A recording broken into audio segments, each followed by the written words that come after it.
Hello दोस्तों, Hindi mirror पर फिर से आपका स्वागत है। दोस्तों चलिए शुरू करते हैं आपके क्वेश्चंस। स्टूडेंट, ये जो आपके क्वेश्चंस लिए गए हैं, ये जो स्टूडेंट SDSU यूनिवर्सिटी से हैं, यानी कि श्रीदेव सुमन यूनिवर्सिटी से हैं, उन स्टूडेंट्स के लिए है। उनका ये सेकंड पेपर है और सेकंड पेपर के क्वेश्चंस हम करा रहे हैं आपको। सबसे पहले हमने जो लास्ट ईयर आपका पेपर हुआ था वो कराया था। उसके बाद एक पार्ट 1 हम आपको दे चुके हैं, उसमें हमने आपको 35 क्वेश्चंस कराए थे और ये क्वेश्चंस आपके मिक्स क्वेश्चंस हैं। आपकी सेकंड यूनिट से लेकर 4th यूनिट तक सारे क्वेश्चन मिक्स करके बनाए गए हैं। और दोस्तों आज जो आपके क्वेश्चंस लिए गए हैं वो 30 लिए गए हैं, ठीक है, 35 नहीं है।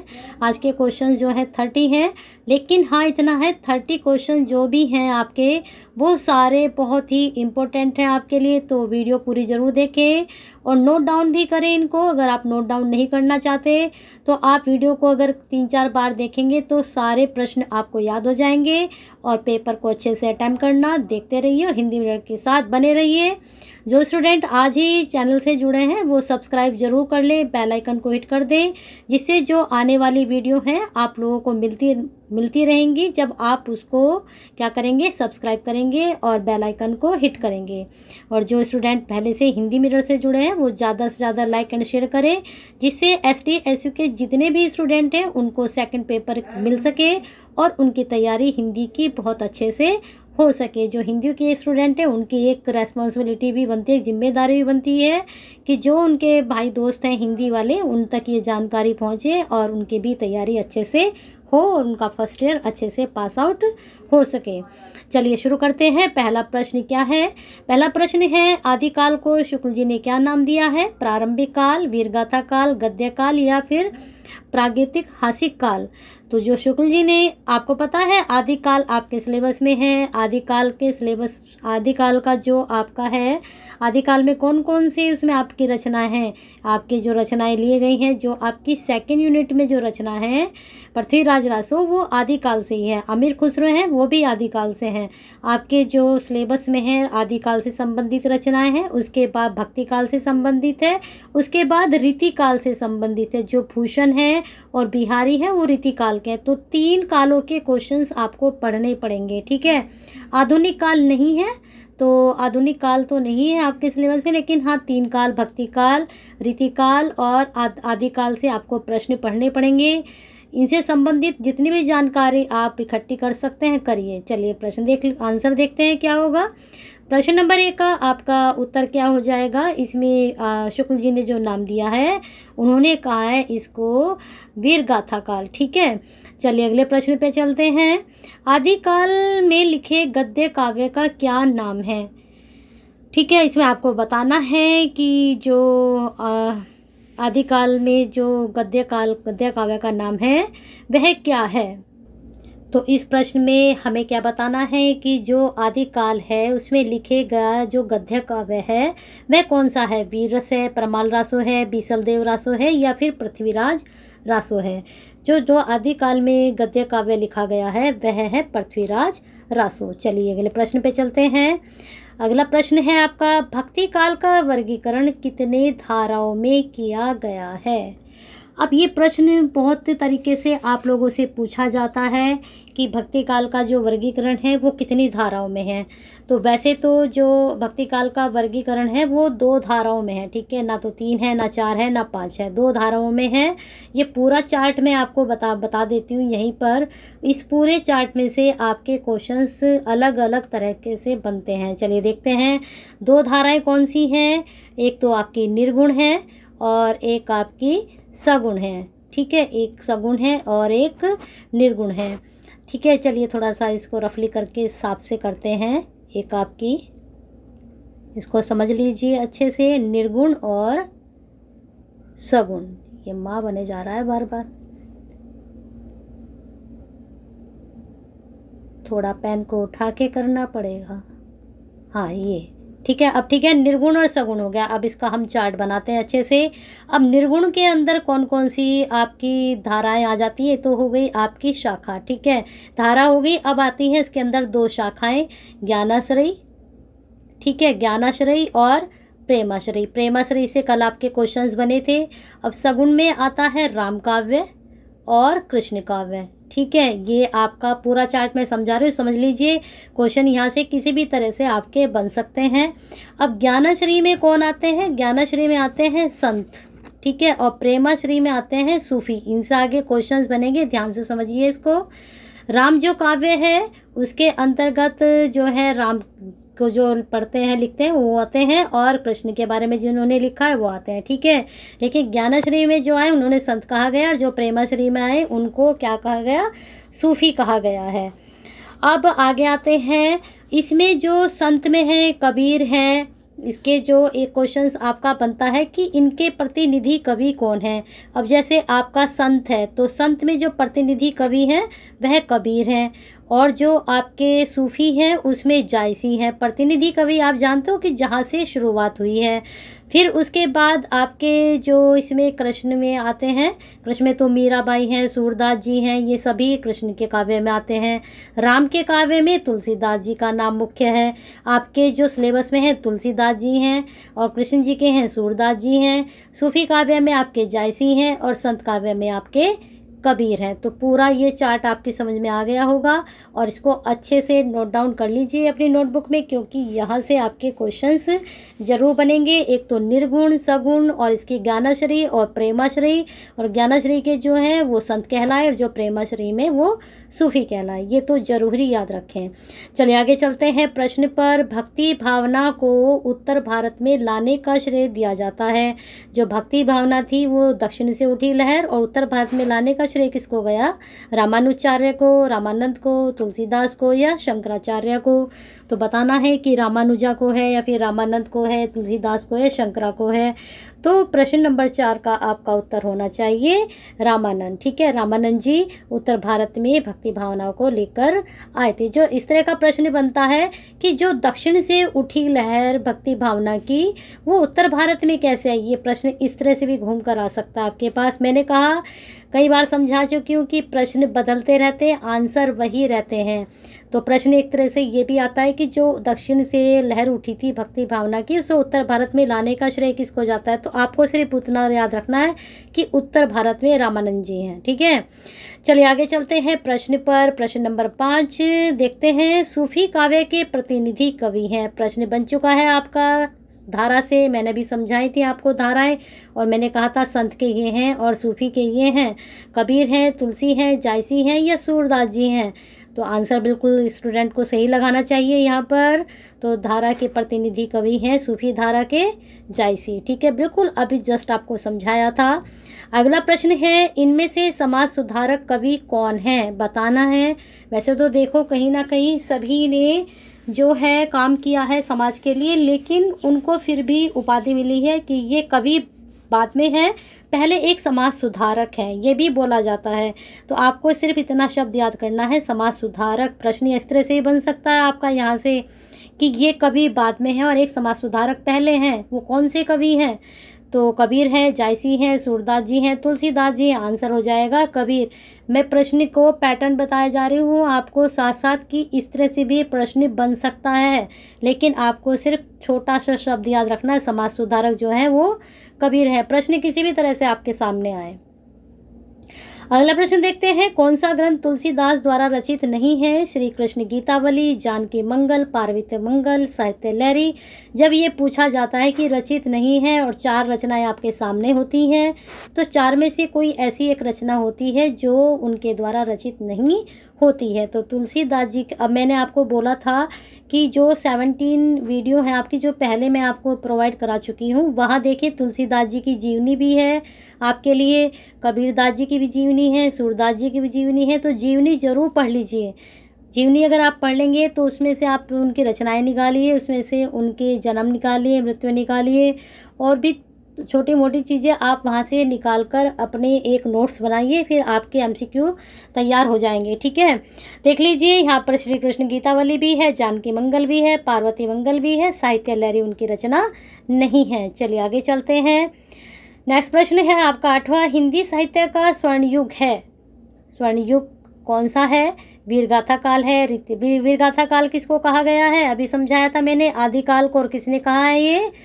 किसने कहा था? ये प्रश्न अच्छे से याद रखिए। रीतिकाल को, भक्तिकाल को, आधुनिक काल को। और रीतिकाल के बारे में मैंने आपको शुरू में ही समझाया था कि आपके जो सिलेबस में है 3 काल से कवि हैं, रीतिकाल से, भक्तिकाल से और आदिकाल से। आधुनिक काल के आपके सिलेबस में कवि नहीं है।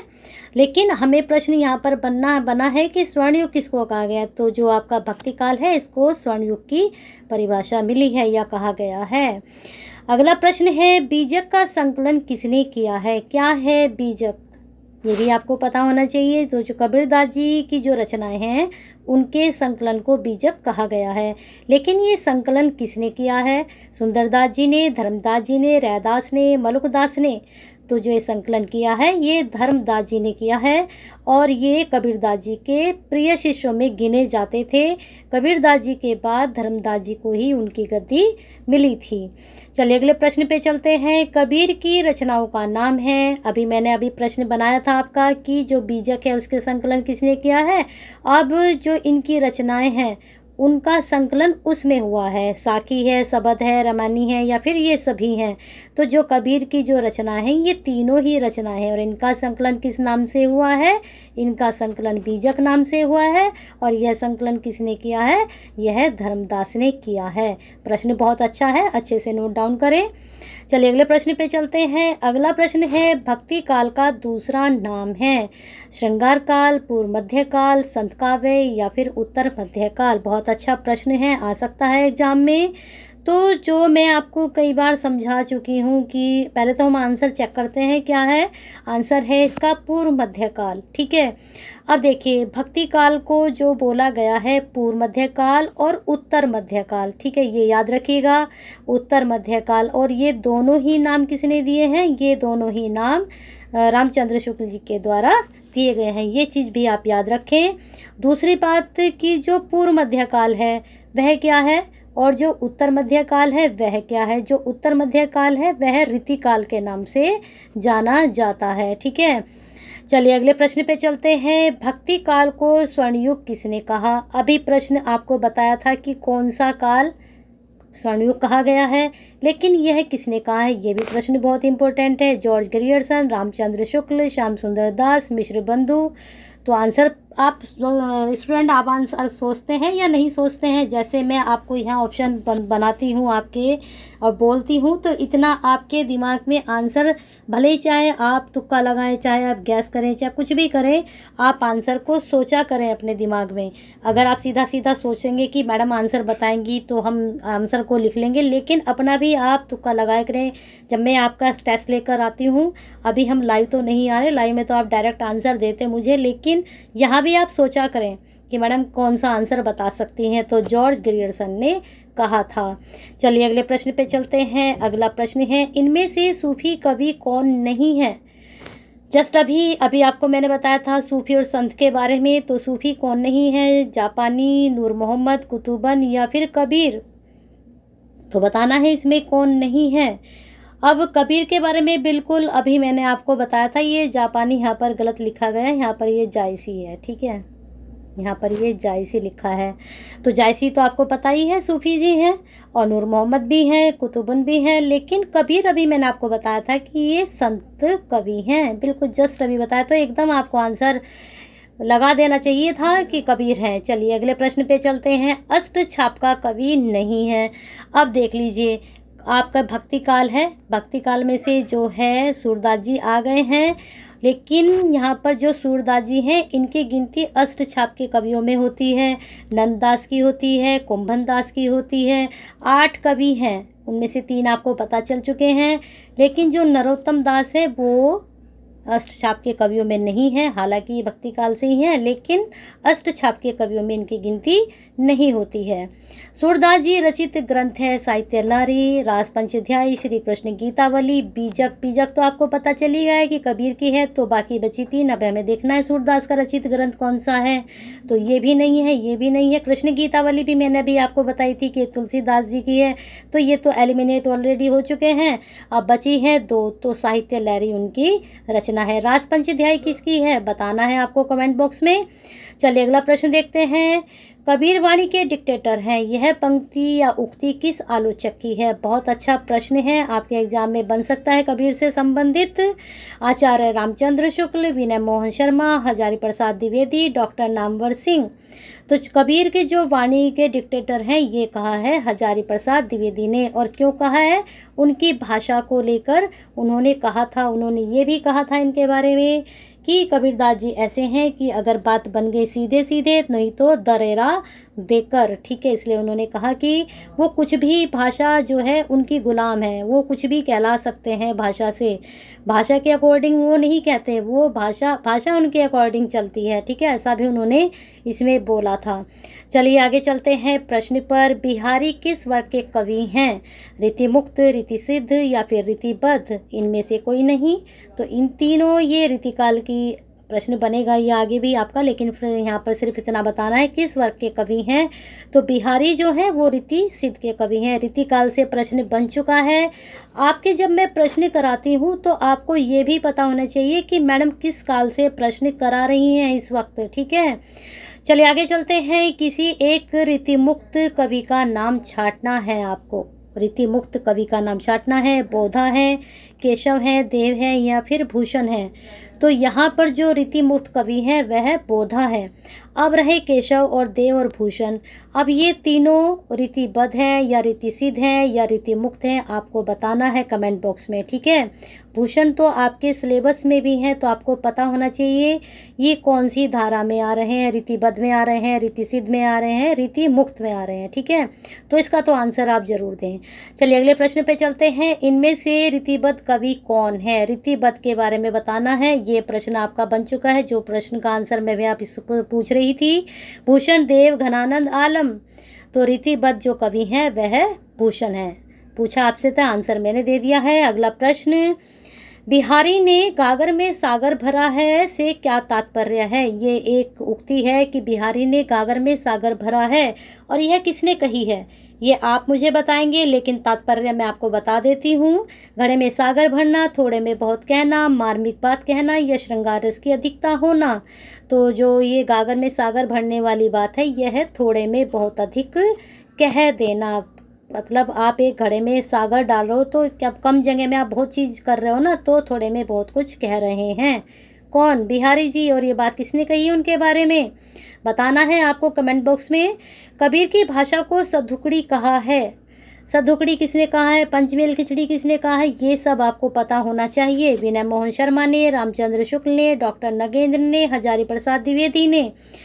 तो सधुकड़ी भाषा कहा है रामचंद्र शुक्ल ने। जो कबीर की भाषा है उसको सधुकड़ी कहा है। और हजारी प्रसाद द्विवेदी ने क्या कहा है? वाणी का डिक्टेटर। कबीर की मृत्यु कहाँ हुई थी? प्रश्न बन चुका है और आंसर आपको पता होना चाहिए। काशी में, प्रयाग में, मगहर में या दिल्ली में? ये प्रश्न आप कर चुके हो और ये लास्ट ईयर भी आपका आया था। तो कहाँ हुई थी? मगहर में। चलिए आगे चलते हैं प्रश्न पर। जन्म भी याद रखना कहाँ हुआ है। आगे चलते हैं प्रश्न पर। कबीर किस काव्य धारा का प्रतिनिधित्व करते हैं? यहाँ पर आपको बताना है। बिल्कुल प्रश्न का आंसर बहुत डिटेल में समझा चुकी हूँ। निर्गुण संत काव्य धारा, निर्गुण सूफी काव्य धारा, सगुण राम भक्ति शाखा का, सगुण कृष्ण भक्ति शाखा का। तो इसको तो हम एलिमिनेट कर देते हैं पहले ही। अब बचे हैं सूफी, अब बचे हैं संत। तो निर्गुण यहाँ पर भी है और निर्गुण यहाँ पर भी है। यहाँ पर बच्चे कंफ्यूज हो जाते हैं। तभी मैंने कहा था कि संत और सूफी कौन थे, इसलिए समझाया था, ठीक है। समझ गए अब संत और सूफी का अंतर क्यों समझाया था? क्योंकि ये भी निर्गुण में आते हैं सूफी, और संत भी निर्गुण में आते हैं। लेकिन जो संत है वह कबीर हैं और जो सूफी हैं। और ये भी अंतर याद रखना कि ये ज्ञान मार्गी के थे और ये किसके थे? प्रेम मार्गी थे, ठीक है। ज्ञान मार्गी क्या है? ज्ञान मार्गी ने ज्ञान की बातें की। सूफी कौन है? ने प्रेम मार्गी की बातें की, उन्होंने प्रेम ग्रंथ लिखे। चलिए आगे चलते हैं। प्रश्न का उत्तर पता चल गया आपको? चल गया होगा ना, ये होगा। चलिए अगले प्रश्न पे चलते हैं। रीतिकालीन काव्य को कितने वर्गों में बांटा गया है? बिल्कुल जस्ट अभी आप ऊपर पढ़कर आए हो। अब मुझे लगता है आंसर आप बच्चे जो है सही लगाएंगे स्टूडेंट। 2 में, 3 में, 4 में या फिर इनमें से कोई नहीं। तो बिल्कुल जस्ट अभी मैंने आपको बताया था कि 3 में, रीतिसद, रीतिबुद्ध, रीतिमुक्त, ठीक है, वही है ये। चलिए भूषण ने मुख्यतः किस भाषा में रचना की है? इसमें आपको बताना है। तो आपको बता दीजिए जल्दी से, भूषण ने किस भाषा में रचना की है? भूषण आपके सिलेबस में अवधी में, खड़ी बोली में, ब्रजभाषा में या फिर इनमें से कोई नहीं? प्रश्न मैंने बिल्कुल ऐसे ही आपके तैयार किए हैं जैसे लास्ट ईयर का आपका पेपर है, वहाँ पर किसकी भाषा में पूछा गया था, याद है आपको? उसमें आपकी पृथ्वीराज रासो की भाषा पूछी गई थी और आदिकाल की भाषाएं पूछी गई थी, कौन सी भाषा में वहाँ पर ग्रंथ लिखे गए। यहाँ पर हमने भूषण ले लिए हैं, हो सकता है भूषण पिछली बार नहीं आए, इस बार आपके यहीं से प्रश्न बने रीतिकाल से ज़्यादा। तो देखते हैं प्रश्न का उत्तर क्या होगा। तो इन्होंने भी अवधि में ही लिखा है। चलिए आगे चलते हैं। हाँ, आपका प्रश्न लास्ट आ चुका है। मैंने कहा था कि आज 35 नहीं है, आज आपके 30 क्वेश्चंस हैं। नेक्स्ट में आपके कंप्लीट करते हैं। लागती लकी कंठ बैरिन के नागिन सी पंक्ति में कौन सा अलंकार है, बताना है। लागती लकी कंठ बैरिन की नागिन सी रूपक है, श्लेष है, उपमा है, अनुप्रांस है। जल्दी से पंक्ति को ध्यान से पढ़िए और टिक करिए कौन सा आप कर रहे हैं। इसमें अलंकार को समझ लीजिए, पंक्ति में कौन सा अलंकार आ रहा है। थोड़ा टाइम तो लगता ही है अलंकार देखने में, छंद को देखने में, शब्द शक्ति को देखने में, कौन सी है, कौन सा छंद है, कौन सा अलंकार है। तो यहाँ पर आपका बता देते हैं, अनुप्रास बनेगा। कैसे बनेगा? लला की आवर्ती आ रही है ना। चलिए प्रश्न कंप्लीट हो चुके हैं और पसंद आए हैं तो एक लाइक एंड शेयर तो बनता है, ठोक दीजिए यहाँ पर लाइक। और साथ में अभी तक सब्सक्राइब नहीं किया है, लाल बटन नहीं दबाया है, तो सारे स्टूडेंट लाल बटन को दबा कर जाएं और 31 तारीख तक हिंदी मिरर के साथ बिल्कुल एकांत होकर बने रहें और बाद में भी जुड़े रहें, क्योंकि सेकंड ईयर, थर्ड ईयर सभी में आपकी तैयारी कराई जाएगी। इसके बाद आपका जब सेकंड ईयर शुरू होता है तो उसमें आपके जितने भी नोट्स हैं वो आपको प्रोवाइड कराए जाएंगे। तो हिंदी मिरर के साथ हमेशा बने रहें और लाइक एंड शेयर करते रहें।